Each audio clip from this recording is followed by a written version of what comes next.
किसी से मिलना चाहेंगे आप? बहुत बहुत दिल करता है, बहुत दिल करता है। याद आती है बच्चों की? बाप याद तो आएगी ना।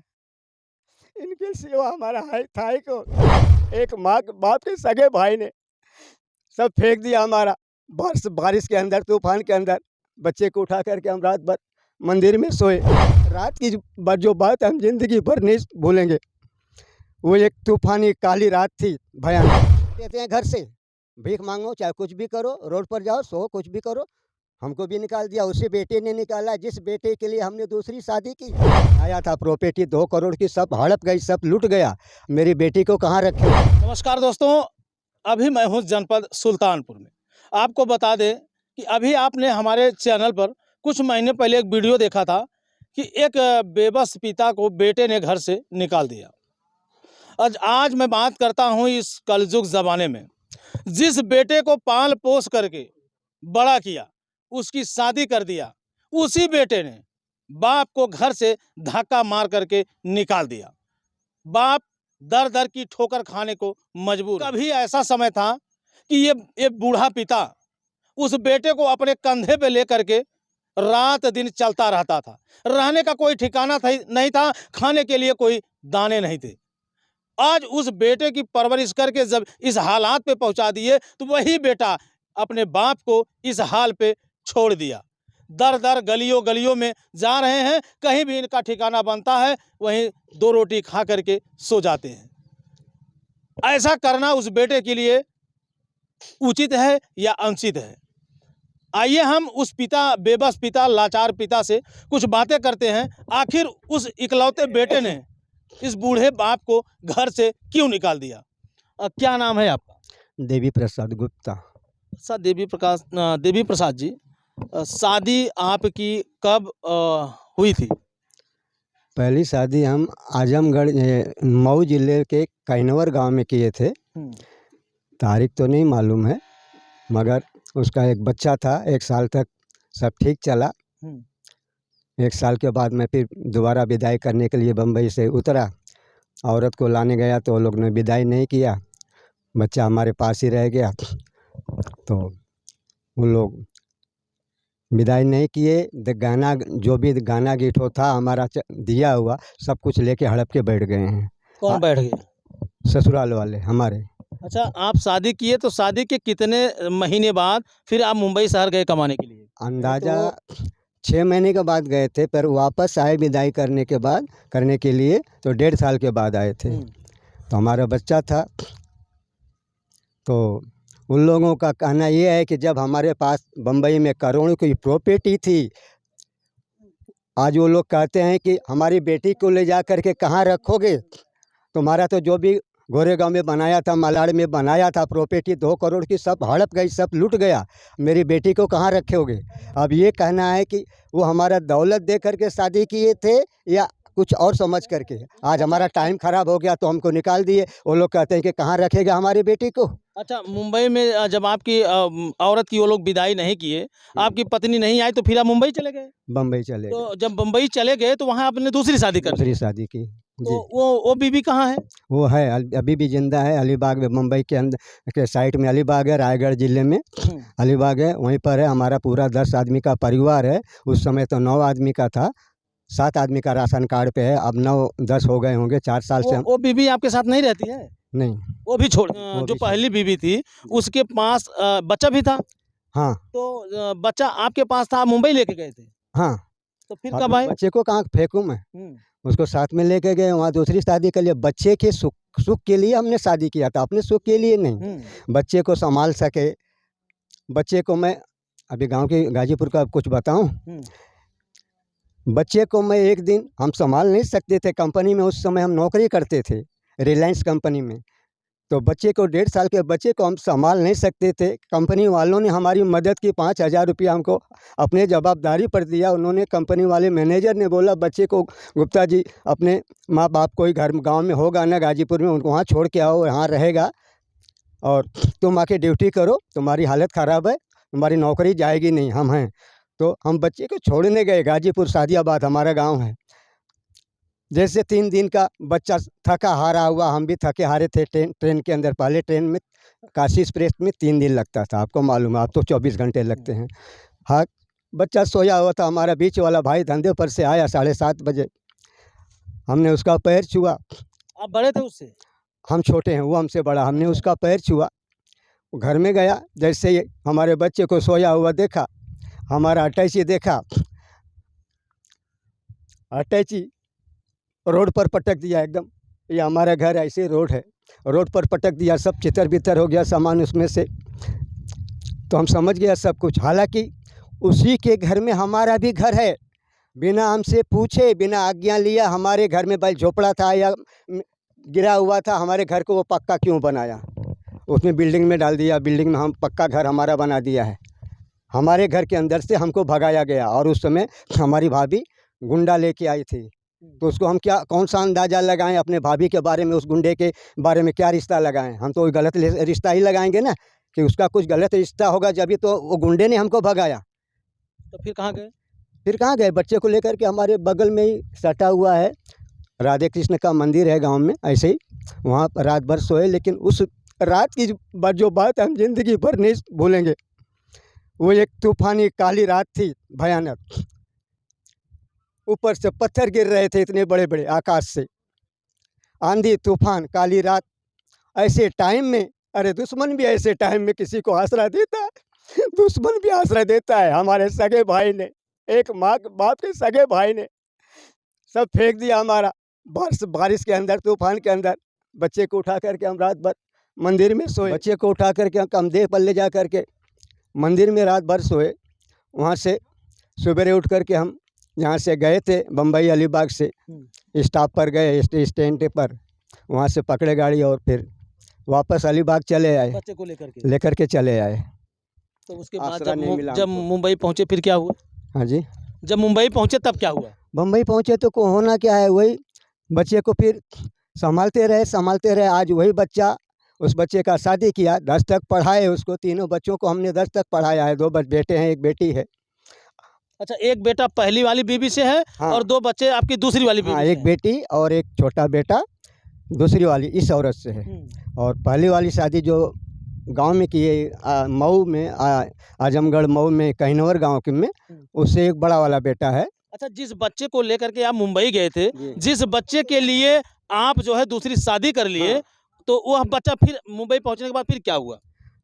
मुंबई पहुंचने के बाद फिर उसी सयाना हुआ? सयाना हुआ, उसकी शादी कर दिए ना, हमारा नाती पोता हो गया। तो अब ये यहाँ आ जाता है मराठियों का सवाल। मराठियों का यहाँ सवाल आ जाता है कि मराठी लोग का प्रॉब्लम ये है कि शादी में सभी आते हैं भोजन करने के लिए, सभी भोजन करते हैं। जैसे यहाँ होता है हम लोगों में, शादी में भोजन करते हैं, आशीर्वाद देते हैं, जाते हैं, रिश्ता चालू हो जाता है, सब कुछ आना जाना, लेना देना, काका चाची मामा सब कुछ चालू हो जाता है। फिर हमारे बेटी के पास अभी आपको लेके चलते हैं बम्बई बिरार में। बम्बई बिरार में मेरी एकलौती एक ही बेटी थी, है। उसकी शादी हमने लगाई थी, सब लिखा पढ़ी लेना देना हमने किया था अपने समधी जी से। वो लोग भी मराठी हैं, हम खाली यूपी के भैया हैं, बाकी हमारा परिवार सब महाराष्ट्रियन है। तो उन्होंने शादी से पहले फ़ोन किया था हमारे बच्चों को, हमारे समधी जी बिरार वाले, कि बारात में भैया बाप नहीं चाहिए, हम भैया हैं तो हमारी बेटी कौन है? हम अगर भैया यूपी के हैं तो हमारी बेटी कौन है? वो भी तो भैया है। हम वहाँ के रहने वाले हैं जहाँ शक्तियों ने अवतार लिया है यूपी में, अयोध्या, राम कृष्ण भगवान, मथुरा, काशी, ये सब जगह यहाँ तीर्थ स्थान, हम वहाँ के रहने वाले हैं। महाराष्ट्र की धरती पर रावण ने पैदा लिया है, पापी रावण ने, फिर भी आज हम लोगों को तकलीफ होता है। ये मोदी सरकार को मालूम नहीं है? ये मोदी सरकार को बताना चाहता हूँ कि आज भी भैया लोगों को महाराष्ट्र में तकलीफ होती है। और ज़्यादा करके जो वहाँ शादी करता है उसके लिए उसको ज़्यादा, वहाँ वाले क्या कहते हैं, अब सुनिए ध्यान से, ये बहुत बड़ी कहानी। वहाँ वाले मराठी लोग का कहना ये है, उस समय कोई नहीं रोकता है कि ये शादी मत करो, भैया है, शादी हो जाने दो। शादी हो जाती है, भैया का प्रॉपर्टी बढ़ते है। जैसे कि आज हमारी अलीबाग बम्बई के अंदर 45 लाख की प्रॉपर्टी हुई है, हमारे खून पसीने की। शादी हो जाती है, सब लोग ठीक ठाक से चलता है। कुछ दिन के बाद वो लोग प्लान बनाते हैं, बूढ़ा हो जाने पर खुद वो लोग भी अपने माँ बाप को नहीं रखते हैं, भगा देते हैं घर से, भीख मांगो चाहे कुछ भी करो, रोड पर जाओ सो कुछ भी करो। हमको भी निकाल दिया, उसी बेटे ने निकाला जिस बेटे के लिए हमने दूसरी शादी की। हमको औरत की ज़रूरत नहीं थी। अच्छा, उसको वही आपका सगा बेटा घर से निकाला, वही बड़ा वाला जिसको आपने अपना खून जिसको हम पसीना दे के जिलाया। जिसको अभी हमने आपने आपको बताया चैनल पे, गाजीपुर लेके गए तो वहाँ एक रात का आसरा नहीं मिला, पत्थर गिर रहा था, बताया है ना। वैसी मुसीबत से यानी बिना माँ के बच्चे को हमने कैसे संभाला है, वो एक बाप ही समझ सकता है। जो संभाला है बिन माँ के बच्चे को, वो एक वही समझ सकता है उसकी मजबूरी उसका क्या है। तो अच्छा, ये क्यों निकाला है आपको घर से? बस बैठ के हमको शुगर है, शुगर की बीमारी है, और हमारा उम्र तो आप देख ही रहे हैं, इतना उम्र हो गया, 2 पैर हमारे, इसमें से 2-2 उँगली, इसमें से 3 उँगली टूट चुका है। हुँ। हम लंगड़े हो चुके हैं, उम्र आप देख रहे हैं, 82 का हमारा उम्र हो चुका है। ज़िंदगी भर मैं कमा करके उन लोगों को देता रहा हूँ। हमारे पास 6 गाड़ी है, 2 फोर व्हीलर है, नया-नया, 4 बाइक है, खुद का पक्का घर बना के बड़ा दिया हूँ। सब ज़िंदगी भर मैं ही करते रहूँ, वो लोग क्या करेंगे? तो मैं 2 साल से बैठ के खा रहा था, शुगर के हिसाब से उम्र हो गया है, थक जाता हूँ, चक्कर आता है, गिर जाता है। तो सब बोलते हमारे बेटे, बेटे तो बोलते ही थे, हमारी 7 फेरा अग्नि के 7 फेरा लेने वाली औरत भी वही बात बोली कई बार, बुड्ढा बैठ के खाता है, बुड्ढा बैठ के खाता है। अरे इतना उम्र में कौन, हम नहीं बैठ के खाएँगे तो वो लोग बैठ के खाएँगे। हमको जितना करना था हमने किया अपनी उम्र में। अब तुम्हारा काम है, तुम लोग करो, बिल्डिंग बनाओ, हम खुश हैं। हम क्या ऊपर लेके जाएँगे बिल्डिंग को? अच्छा, जो दूसरी बीवी के एक लड़की और एक लड़का था, वो लोग नहीं आपको पूछे, वो लोग आपको नहीं रोके? कौन? दूसरी बीवी को तो भई 2 बच्चे थे, हाँ। तो वो बच्चे आपसे आपसे लगाव नहीं कोई नहीं, रखे? आखिर मराठी हैं लोग भाई, हुँ। मराठी हैं। ये बात हमको पहले नहीं मालूम था कि आगरी समाज कैसा होता है। आप पता, हम चैनल पे बोल रहे हैं, आप लोग भी पता लगा लीजिए कि महाराष्ट्र के अंदर आगरी और कोली समाज कैसा है। एकदम खतरनाक। सबसे बड़ी बात बताता हूँ कि इन लोग शादी के, फिर बोलता हूँ, शादी के टाइम कुछ नहीं बोलेंगे कि हाँ शादी मत करो, शादी हो जाने दो। बाद में प्रॉपर्टी हड़प करके निकाल देते हैं। और सबसे बड़ी बात ये है कि कितने भैया लोगों को, 2 4 10 को नहीं, कितने लोगों को सबूत मैं हूँ। आज भी सबूत कोई हमारे साथ में आए तो मैं ससुराल में दे सकता हूँ कि सच्चाई क्या है। इन लोगों ने मराठी लोगों ने काट करके धरती में गाड़ दिया है। खुद हमारे साले ने अपने छोटी बहन के, हमारी छोटी साली समझो, छोटी साली से भी उसने भी भैये से शादी किया था, यूपी का था। ये लोग क्या करते हैं, शादी करने के बाद में 10 साल 5 साल के गुजरने के बाद में 2 एक बच्चे हो जाते हैं, तो मराठी लोग उसी अपने बहन के मर्द से, बहन के आदमी से पैसा वसूल करते हैं। जो जैसा उसको अंदाज़ा लगा लेते हैं कि इसके पास कितना पैसा होगा, कितना कमाई होगा। 10-20 हज़ार 50 हज़ार पैसा माँगते हैं लोग, अपनी बहन की दलाली समझो। इसको क्या बोलेंगे? दलाली ना। पैसा वसूल करते हैं। वो आदमी अगर पैसा दिया तो ठीक है, नहीं दिया तो उसको काट के फेंक देते हैं। खुद हमारे सगे साले ने ऐसा काम किया है। अलीबाग से 15 किलोमीटर दूर है हमारा ससुराल। अगर कोई चाहे तो मैं दिखा सकता हूँ, सबूत दे सकता हूँ। काट के फेंक देते हैं वो लोग। ये सब बातें मोदी सरकार को क्या पता नहीं है हम लोग कैसे झेल रहे हैं? अच्छा, जैसे जिस बच्चे को पाल-पोस के आप बड़ा किए, उसकी शादी भी कर दिए, हुँ। उसको वह जब आपको घर से निकालने लगा तो उसको दया नहीं आई? अरे दया आती तो फिर ये करता है क्यों? दया आती तो वो ये सब करता है क्यों? आखिर में इसमें इसमें दूसरी भी बात आ गई। हमारे साले को हमने धमकी दिया था कुछ साल पहले। हमारे सगे साले को हमने धमकी दिया था कि हमारी जगह तुमने रोड साइड का, यूपी का हमारा जगह तुमने बिकवा दिया। उसने बोला था कि जगह बेच के आओ गाँव का, हमारे पास ज़्यादा जगह है, खेती है, दोनों वो भी बेचता हूँ। और हम उसकी बहन, और बहन हमारी औरत है ना, तो उसका 7 बार के ऊपर नाम है ना, जायदाद में हमारी औरत का नाम है तो उसका हक होता है ना उसमें। 4 बहन है तो सबका हक होता है ना, आधा-आधा क्या। हमारे साले ने हमने उसको उसको धमकी दिया था कि हमारा जगह बिकवा दिया रोड साइड का, बाप दादा का 22 साल हो गया, अभी तक तुमने अपना जगह नहीं बेचा, उसमें मेरा हक है, मेरे औरत का हक है, तो हमको ही मिलेगा ना। क्योंकि तुम्हारे कहने से हम अपने यूपी का जगह बेचा है। धोखा किया, नहीं बेचा। तो हमने बोला था, धमकी दिया था कुछ करने के लिए, केस करने के लिए अपने साले के ऊपर। हम क्या केस करेगा? उसने आइडिया लगा करके अपने बहन का कान भर दिया, हमारे बच्चों का कान भर दिया, अपने बहनों का कान भर दिया कि अरे बुड्ढा हो गया है भैया, उसका कोई नहीं है, बुड्ढे का कोई नहीं है, अकेला है, भैया है, यहाँ शादी किया, बूढ़ा हो गया। अब वो निकाल के राशन कार्ड के ऊपर नाम तो हमारी औरत का चढ़ गया ना, मेन कारण वही है। राशन कार्ड के ऊपर मोदी सरकार ने औरत के ऊपर नाम से कर दिया है। हमारी औरत तो को आप कैसे चलते हैं, कैसे रहते हैं? इस समय तो आप उत्तर प्रदेश में आ गए हैं, हाँ, तो आपका पेट कैसे भरता है? बस कैसे आप खाते हैं? ये हमारे दोस्त हैं आश्रय भाई, इनका हमारा बम्बई अलीबाग से जान पहचान है, 50 साल से व्यवहार है। और जैसा उनका नाम है आश्रय, राम आश्रय, वैसा उनका काम भी मैं देख रहा हूँ। अच्छे आदमी हैं, भले आदमी हैं, हमारी वही सब देखभाल करते हैं। तो कैसे चलेगा ज़िंदगी? अभी तो अब 5,000 काफ़ी रहे, कैसे मिलता चलेगा? था, 5,000 बच्चों से हमको फैसला हुआ है, 4 साल से मिलता है खर्चा। तो 5,000 में हम पेट भरें कि मेडिकल करें, या कपड़ा लत्ता करें, कि आखिर रूम लेकर के लें, 5,000 में हम क्या-क्या करें? और वो भी मालूम नहीं, अभी 3 महीने से हम बैंक में गया नहीं, क्योंकि यहाँ से बैंक दूर है सुल्तानपुर। 3 महीने से वो लोग पैसा डालते हैं हमारा, डालना तो चाहिए, क्योंकि ये कोर्ट का ऑर्डर है कि जब तक हम कहीं भी ज़िंदा रहेंगे तो 5,000 हमारे खाते में आना चाहिए। अब 3 महीने से वो लोग डालते हैं कि नहीं डालते हैं, ये भी हमको मालूम नहीं है। अच्छा, जैसे मान लीजिए अगर यहाँ सुल्तानपुर में राम आश्रय नहीं होते, तब आप कहाँ जाते? अब कहाँ जाते हैं, उन्हीं के भरोसे पर आया था और हमको संभाल रहे हैं। अब कहाँ जाते हैं, ये तो वही मांग के खाता हूँ। बम्बई में मांग के खाता था, यहाँ इस कपड़े का इज्जत नहीं है। हालांकि ये कपड़ा तो हमारे भारत देश का मुख्यमंत्री योगी भी पहनते हैं। ये पूजा पाठ के काम कपड़ा आता है, लेकिन यहाँ कुछ लोगों को बुरा लगता है, इसलिए हम यहाँ पर मांगते नहीं हैं। जैसे तैसे चल रहा है, पेट तो भर जब रहा हूँ। मुंबई में जब वो लोग घर से निकाल दिए, तो उसके बाद कहाँ आप गए थे? उसके बाद हम गए थे गुजरात साइड में।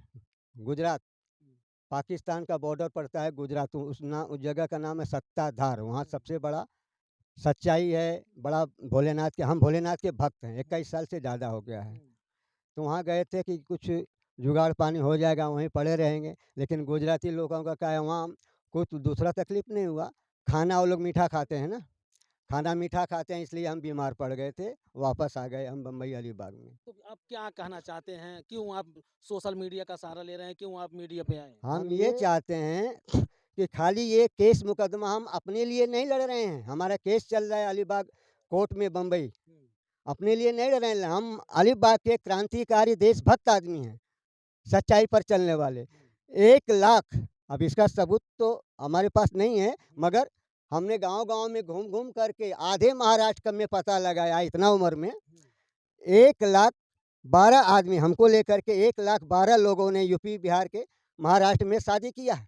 सबकी हालत यही है, भीख मांगता है, कोई कोई कोई कुछ करता है, कितनों ने आत्महत्या कर लिया, कुछ ने क्या क्या कर लिया। गाँव नहीं जा सकते, कौन सा मुँह लेके गाँव यानी जाएंगे? आपका कहने का मतलब है कि महाराष्ट्र में महाराष्ट्रियन से शादी ही ना करें। वही तो मैं कहानी में लिखा हूँ, वही कहना चाहता हूँ कि अब हम आप लोगों से चैनल पर बोल रहा हूँ, हाथ जोड़ के रो के बोल रहा हूँ, बम्बई में जाओ, महाराष्ट्र में जाओ, दौलत कमाओ, हमारा आशीर्वाद है आप लोग के साथ। मगर वहाँ जो हमने गलती किया, आप लोग मत करो, वहाँ शादी मत करो। वो लोग धोखा देते हैं, अपने बुढ़ापे में निकाल देते हैं, सब कुछ हड़प लेते हैं। वहाँ शादी मत करो, यही चाहता हूँ। घर-घर में ये आवाज़ पहुँचे हमारी। जो हमारी हालत हुई है, हमारा फ़र्ज़ बनता है औरों को बचाना। दादा, अब जिस तरह से आपके साथ आपके बेटे ने किया है, वाकई में बहुत ही भयावह स्थिति है। ईश्वर न करे कि कोई बेटा अपने बाप के साथ इस तरह से करे। तो आज जिस तरह से आपके साथ हुआ, आप सोशल मीडिया पे वीडियो ला रहे हैं, अब तमाम ऐसे पिता होंगे जो दर-दर ठोकर खाने को मजबूर होंगे, उनसे क्या कहना चाहेंगे आप?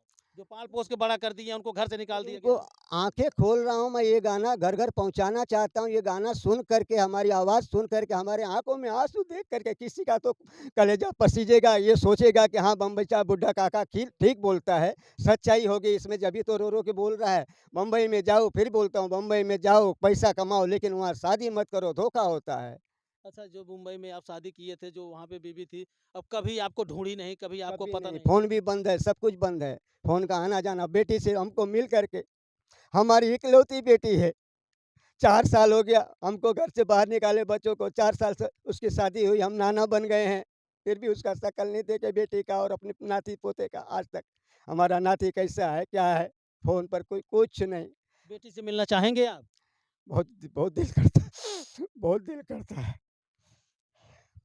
याद आती है बच्चों की? बाप हो, याद तो आएगी ना। इनके सिवा हमारा है था ही कौन? गाज़ीपुर हम इन्हीं लोगों के लिए छोड़ा था ना, इन्हीं लोगों के लिए हम यूपी छोड़े थे।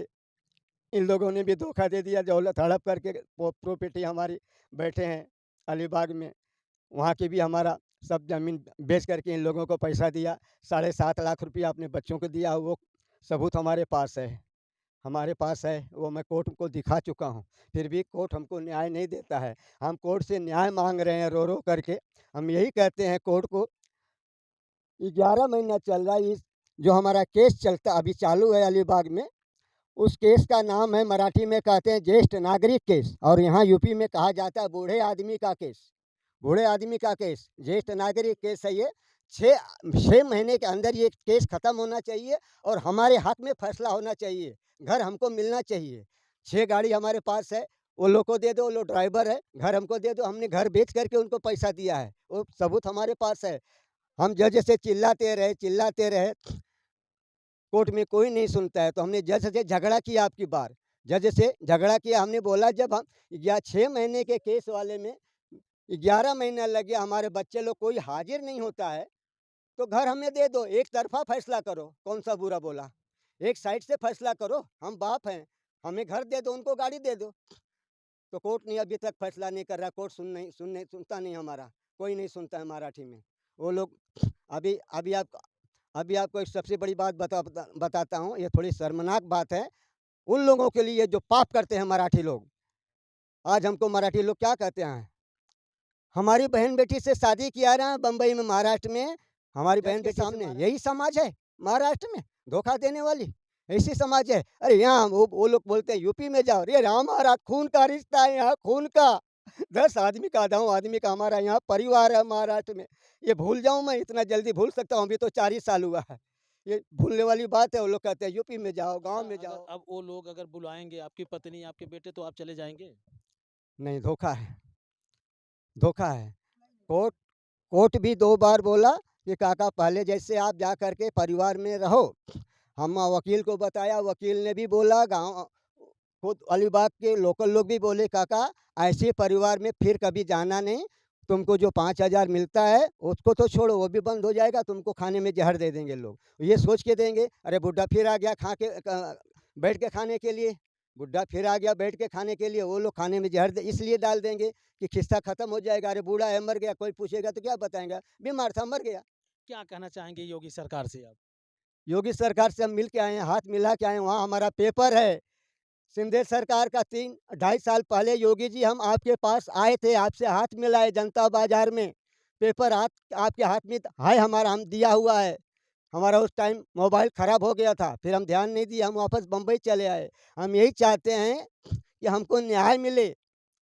शादी करना तो कोई गुनाह नहीं है। गरीब लोग अगर अपने देश में ही करते हैं शादी, बम्बई कहाँ है? बम्बई हमारे देश में है, वहाँ शादी करते हैं तो हमको प्रॉब्लम क्यों है? सभी संपत्ति हड़प करके लोग निकाल देते हैं और इसके ऊपर कोई ध्यान नहीं देता। मोदी सरकार को मालूम होना चाहिए इस सब बात की। आज भी यूपी बिहार वालों को तकलीफ देते हैं मराठी लोग, और ज़्यादा करके जो वहाँ शादी करता है उनको हम ये पूछते हैं कि जब शादी हम लोग करते हैं तो उस समय क्यों नहीं रोका जाता? हमने जज से झगड़ा करके बोला, आवाज़ करके, उस टाइम एक तारीख पर कम से कम 25 ट्रेन रोज आती होगी यूपी बिहार से महाराष्ट्र बम्बई में, तो उसमें पोस्टर लगाओ ना, पोस्टर लगाओ ना, यहाँ आने के बाद शादी मत करना, जब तो हमको मालूम पड़ेगा कि हाँ यहाँ शादी नहीं करेंगे, धोखा होता है। तो जैसा कि देखा दोस्तों, एक बेटे को पालते पोसते हैं, अपने खून और पसीने से उसे सींच करके बड़ा कर देते हैं। वही बेटा जब कमाने लायक होता है तो यही बाप उसको कांटों की तरह चुभने लगता है। फिर शादी होती है, बीवी के मोह माया में फंसता है, फिर बूढ़े बाप को घर से धक्के मार के निकाल देता है। क्या कहेंगे ऐसे बेटे को? अगर इस उस आपके बेटे तक भी ये वीडियो पहुंचती है तो आप भी थोड़ा सा गौर कीजिएगा। एक दिन ऐसा वक्त आएगा, आप भी इसी तरह से लात मार के घर से निकाल दिए जाओगे, क्योंकि इस कलयुग में जो जैसा करता है उसको ईश्वर वैसा ही फल देता है। नहीं यकीन है तो आने वाले समय में इंतजार करके देख लीजिएगा। तो बाकी दोस्तों, एक पिता के लिए, एक बेबस लाचार बूढ़े बाप के लिए आपकी क्या राय है? आप क्या कहना चाहेंगे? कमेंट करके आप अपनी राय जरूर दीजिएगा और इस वीडियो को इतना शेयर करिएगा ताकि हर वो बाप तक पहुंचे वीडियो जो अपने बच्चों की परवरिश करने के लिए घर, खेती बाड़ी, खून पसीना सब बेच करके बहा देते हैं। फिर समय आने के बाद वही औलाद ठोकर मार के घर से निकाल देती है। तो दोस्तों, फिर मिलेंगे किसी नेक्स्ट खबर, नेक्स्ट वीडियो में। जय हिंद।